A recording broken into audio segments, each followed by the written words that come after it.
Hi, my name is Dr. Sylvia Huff, and I am the Executive Director of Research Assessment and Enrollment for District 742.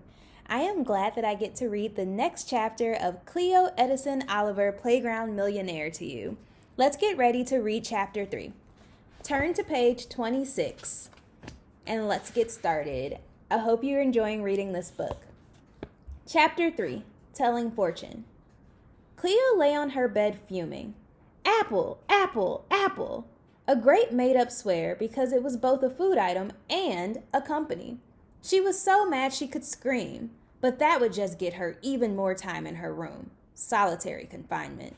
The worst punishment ever. Not only could she not leave her room for an hour, there would be no television for the rest of the day. She would miss Fortune. She pounded her mattress and stomped her feet, keeping her voice to a low growl. She thought about finding Mom and begging for another chance, but that definitely would get her more time. Once Mom announced a consequence, she never went back on it.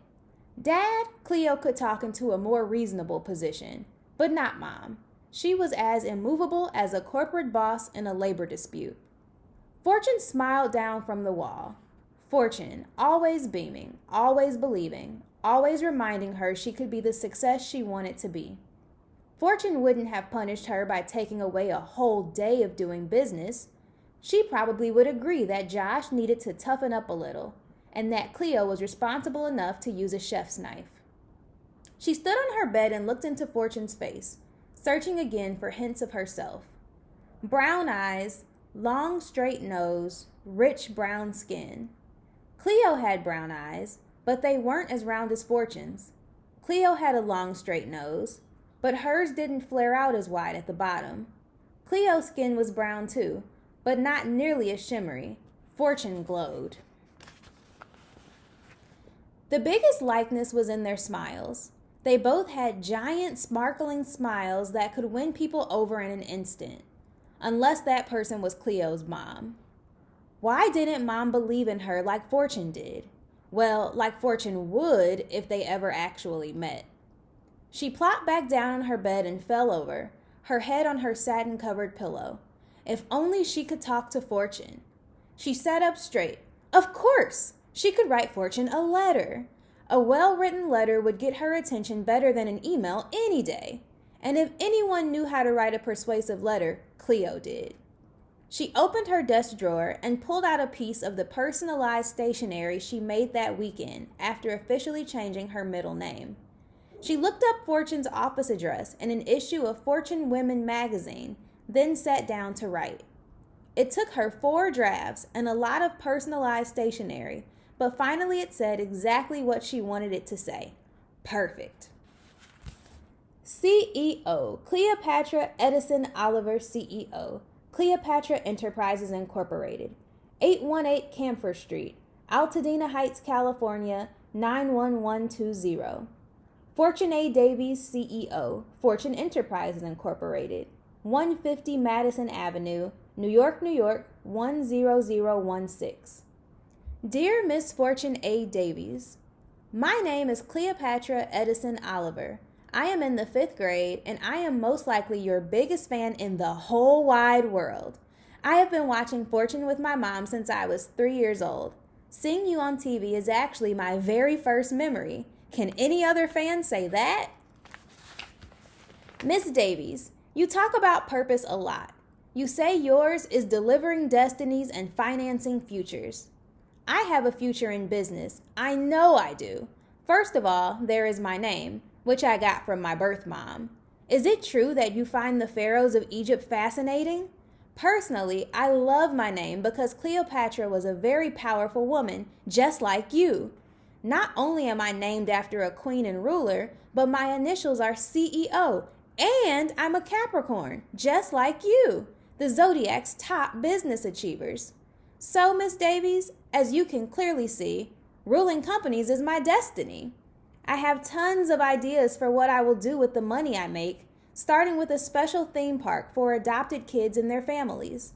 If I had $1 for every time my parents said I'd rule the house if they let me, I'd be rich already. But clearly I am not in charge yet. Today I got in trouble for something, and my mom took away my business for a whole day. Did you ever feel like your parents didn't understand you? What did you do? I am currently the president and CEO of my very own company, Cleopatra Enterprises Incorporated. I hope you don't mind that it sounds sort of like Fortune Enterprises Incorporated. I have had many product lines over the years, but right now I'm focused on avocados. I always give away 10% of what I make, just like you say in Fortune Principle number 10. This past spring, I learned all about what it means to be a CEO when I did a report on the most influential person in your life.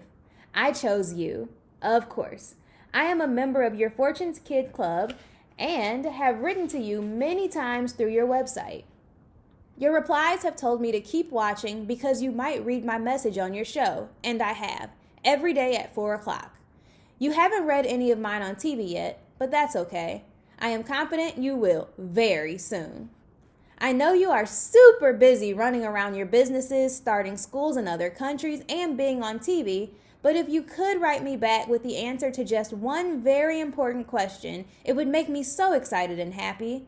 I would take your letter to school and show it to everyone. I would frame your letter and hang it on my wall forever. And this is my question. What is the most important thing to do when you're my age if you want to be a huge success like Fortune A. Davies? Miss Davies, if you are ever in Los Angeles, I hope you will stop by Cleo's awesome avocado stand, the best avocados in all of Altadena Heights. You will get a bag of my best avocados, on the house of course. Your biggest fan. If I had $1 million, and one day I will, I'd bet on it. Cleopatra Edison Oliver. Cleopatra Edison Oliver, CEO, the next Fortune A. Davies. P.S. I have memorized all 10 Fortune principles for how to build your business and live the life you want. Thanks for the great advice. P.P.S. Please write back. She'd come close to adding a P.P.P.S. Is there any possible way you had a daughter 10 years and 8 months ago and that I could be her? But no, she didn't want to sound desperate or pitiful. She was a very enterprising young lady. She was on her way to the top. She was going to be a stunning success. And now Fortune would know it too. Thud. The floor shook.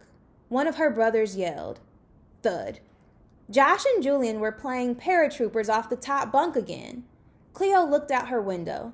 Mom and Dad were talking in the driveway. Dad clasped his large hands on top of his head. Mom's mouth moved quickly.